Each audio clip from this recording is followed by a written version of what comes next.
Okay, so we're going to take you over to an ancient apple tree, which we have a little thought it might have been the remnants of the old village, because it's quite a strange place to have an apple tree. I don't know of any other apple trees on the golf course. I'm not saying there isn't, but I'm not saying there is. So do you think when the caddies shout, tell us 4, they shout "core"? That's gonna get deleted.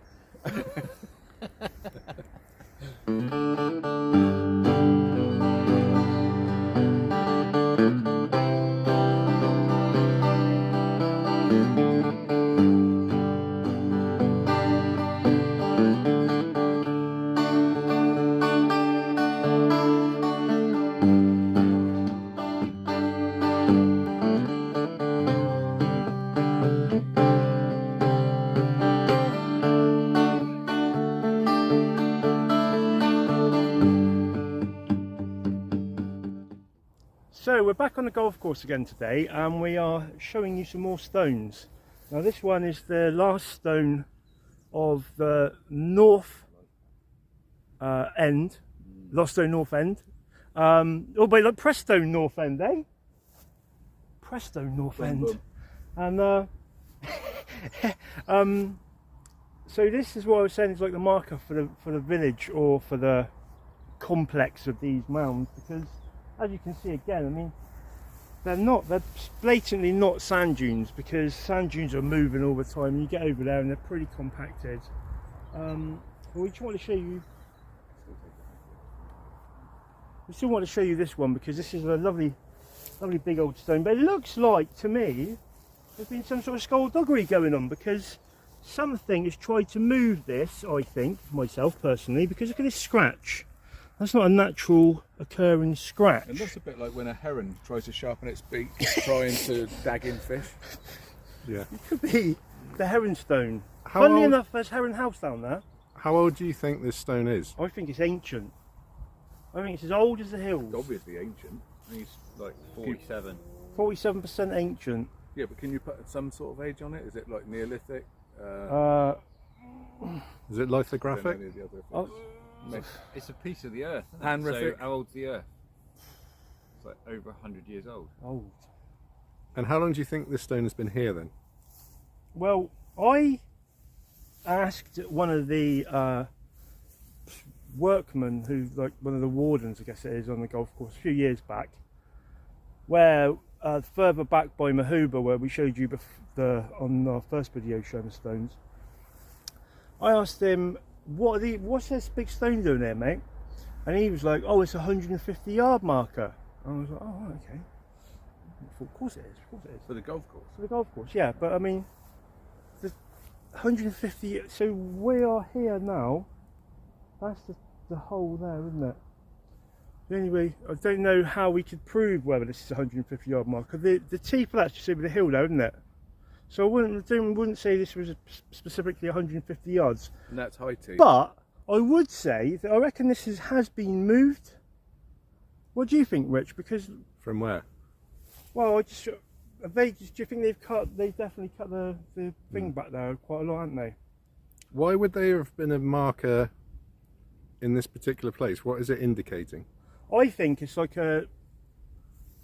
basically, for me and Rob's walks we've done before, we were at a hill fort in North Somerset, and as we walked around the perimeter of the hill fort, we found about 18 standing stones. Markers, they're boundary markers. Yeah, like boundary markers of the settlement, we think. Have you tried smelling it? Because you can tell a lot from smelling a stone.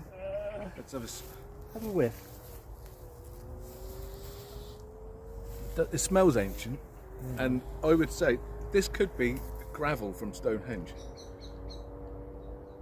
as they brought it from Wales across here. Well, a bit chipped off. So the story goes at Stonehenge, they have the inner circles of blue stones from Priscilla, and actually when they think they would have transported them up the Holy Grail estuary, then up the River Avon, because the River Avon comes quite close to Stonehenge. So in essence, I mean, it could have been from one of these places. I'm pretty much sure on Breen Down there's an old quarry there. We haven't found a lime kiln yet, but if you go to the back of Breen Down, there is a large chunk out the back of Breen Down. It looks like it's been quarrified. We'll be investigating that, won't We we? will be investigating In the Breen Down future. in the future, looking for the past.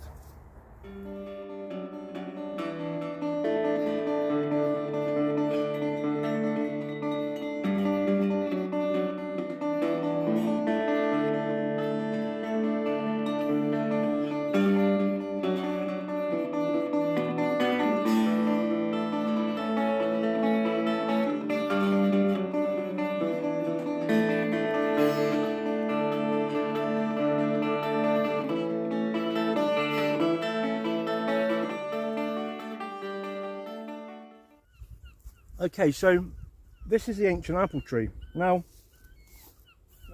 and there's lovely apples as well, really crispy, So we can beautiful. smoke it. And basically, we were thinking, why on earth would you have an apple tree in the middle of this area? Now, I for one don't know of any other apple trees like I said. I don't know that there isn't. But we wonder, and in fact, as we look round here, we're in like a bowl here. Look, if you pan around, Richard, It's sort of like a Neolithic crater. we're in a bowl, and when I went to Llanillid Church, which we will go to at some point as we branch out of Somerset, by the church was this almighty great bowl, and it's like they said like a meeting place for the ancients. And I wonder if this is same sort of thing, a meeting place for the ancients. Very tasty apple, that. And it's just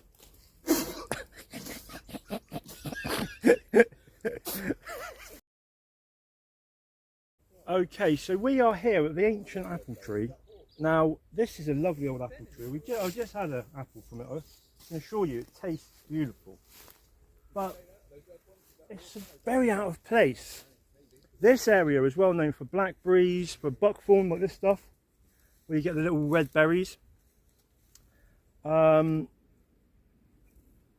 Thistles, nettles, but not apple trees. And I think it's probably the only apple tree on there. And we wonder if it would have been like an ancient sacred apple tree, maybe. And where we are situated right here, where this apple tree is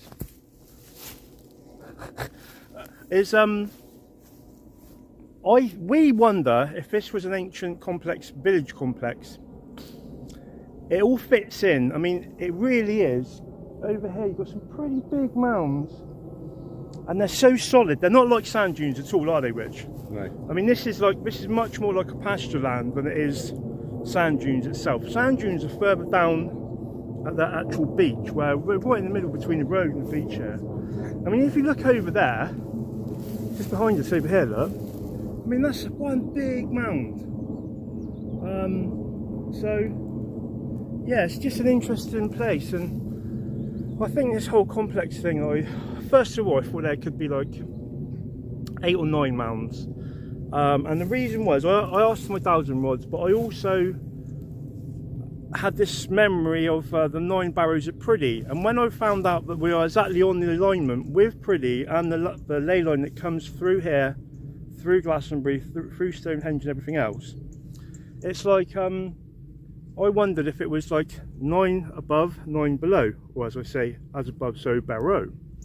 But this whole area is massive, and on the old map, which we will put a link onto it this time. Sorry we didn't last time, but you can clearly see where the mounds are. And there's one particular mound which reminds me of the Serpent Mound in Ohio. So we will delve deeper on this one, but we'll have a little look. We'll have a little look round. We just saw 2 baby deers, which was really nice.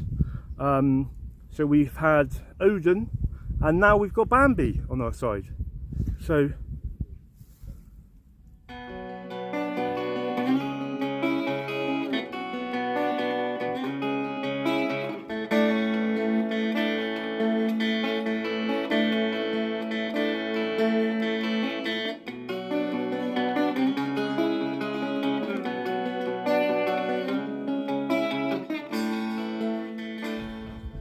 another interesting point was when I looked on the second oldest map, or the third oldest map, second Ordnance Survey map, it shows that on some of these mounds they actually had wells, which I find fascinating because you would have to have water source, wouldn't you, for a civilization, for people to live. Yeah.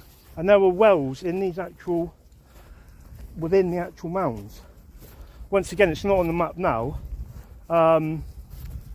so I just find it fascinating. It clearly shows that there's a lot more of the meteorites going on here. Why do you think more people don't know about the history of Barrow and the village and the ancient side of things that we think is here? Well, there is a narrative of this east to west movement, that civilization comes from the east, moves westward. But I wholeheartedly believe it's completely opposite, because the stuff here, not just here, but in the British Isles especially, is so old, much older than the Egyptian, Sumerian and everything else. I do honestly believe that there is a link between the Sumerians and this area of Somerset, Somerset, or the Summerland as they called it. And because the sun sets here, and like I said, I think Dorset is the doorway to the Summerland, to where the sun sets over the sea. And basically there's so much irrigation here which is much older than we're told. We're told it was done by the monks in Glastonbury about 800 AD, but it clearly can't be right. The timeline is completely wrong. But also in Reverend Kem did a book on Barrow and Breen, and he talks about the tsunami in 1607, but he also says that in, I think it was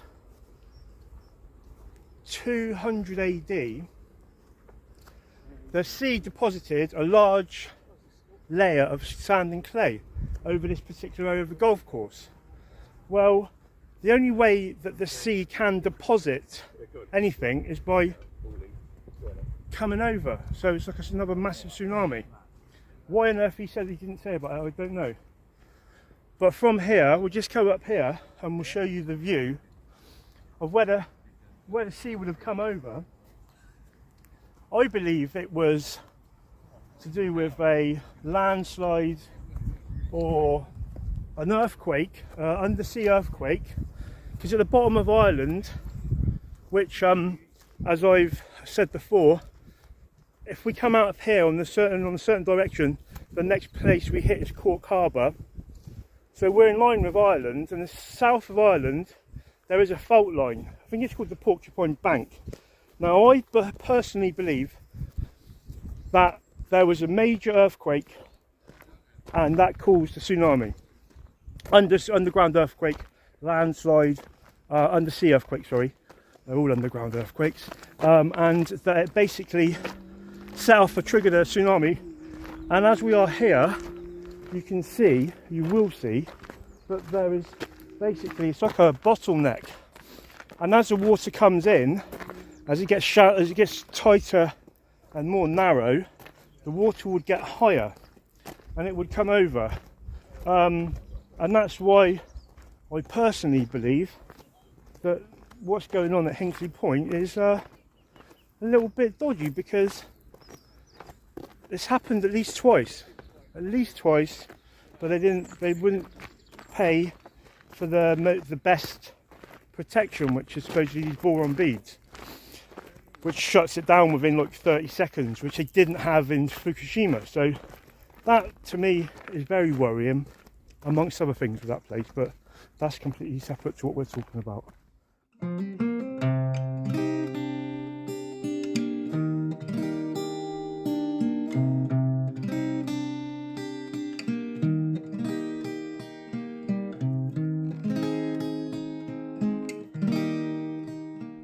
So behind us we have the Holy Grail estuary, and this side to the east we have Brent Knoll,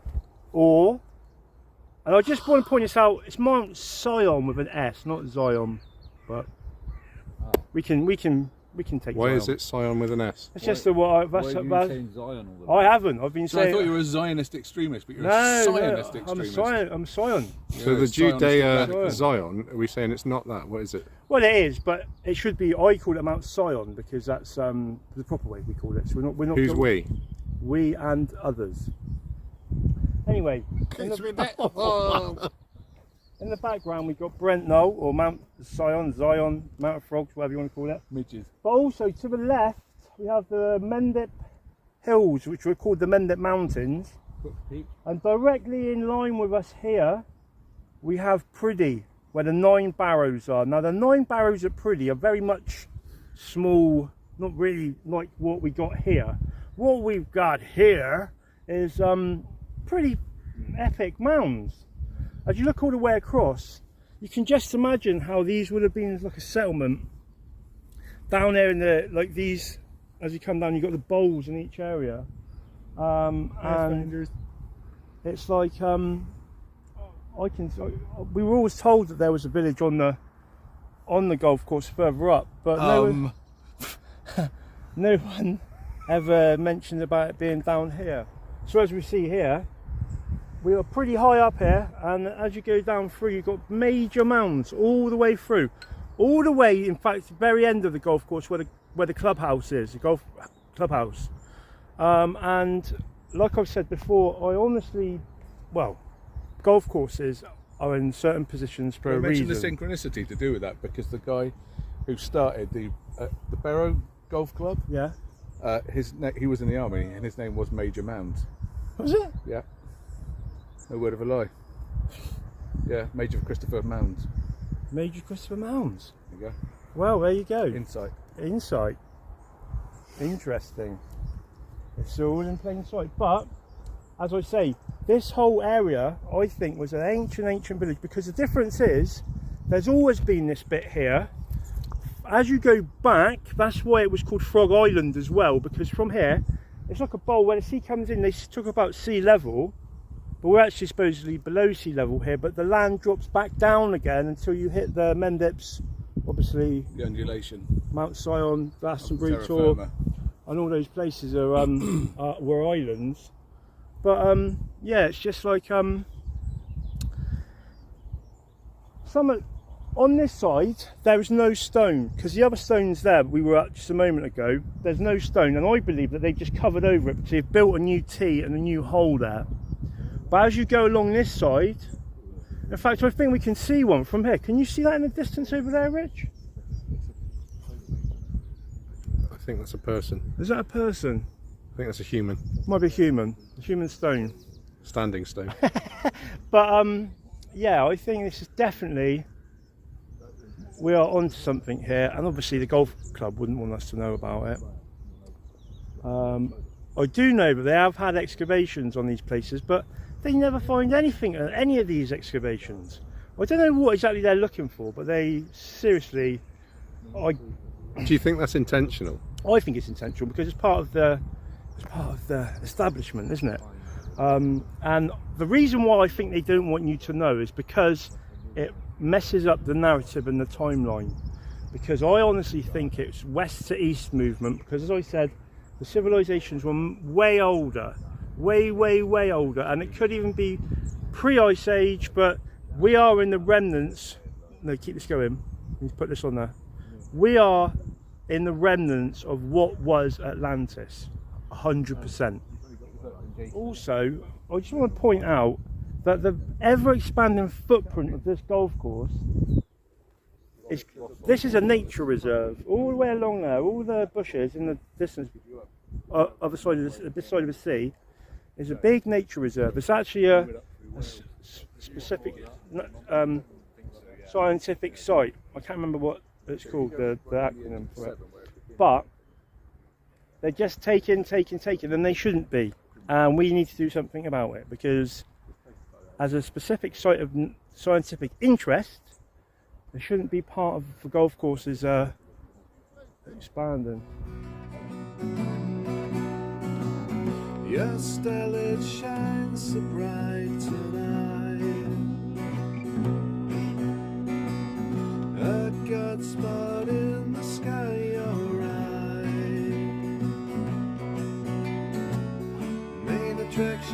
can of haze, endless rain for 40 days and nights.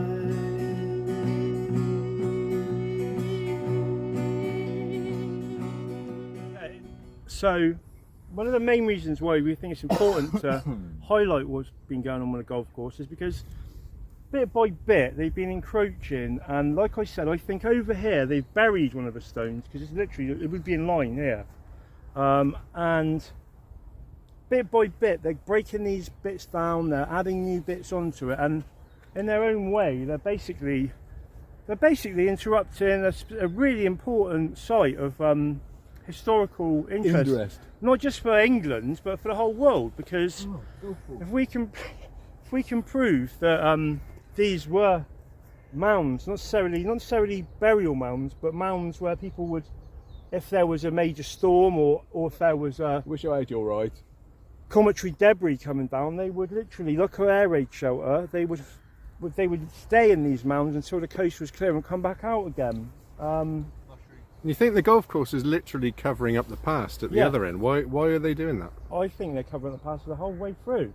Golf courses are well known for being to do with Freemasons and Masonic, and all part of the. I've heard that. The whole golf means club. It's a big club for the boys. Do you know what I mean? All the deals are done on the golf course. Clubs within clubs. Clubs within clubs. Where if you like a lot of chocolate on your biscuits or not club. Ace of clubs, my favourite card. I thought it was the Ace of Spades you like. No, it's too De Villiers for me. Okay, so we just want to say thank you for watching this episode of Pathfinders. We hope you enjoy it, so we'd like you to subscribe, like and comment where you see fit. Next week we have a washing up special. Cheers.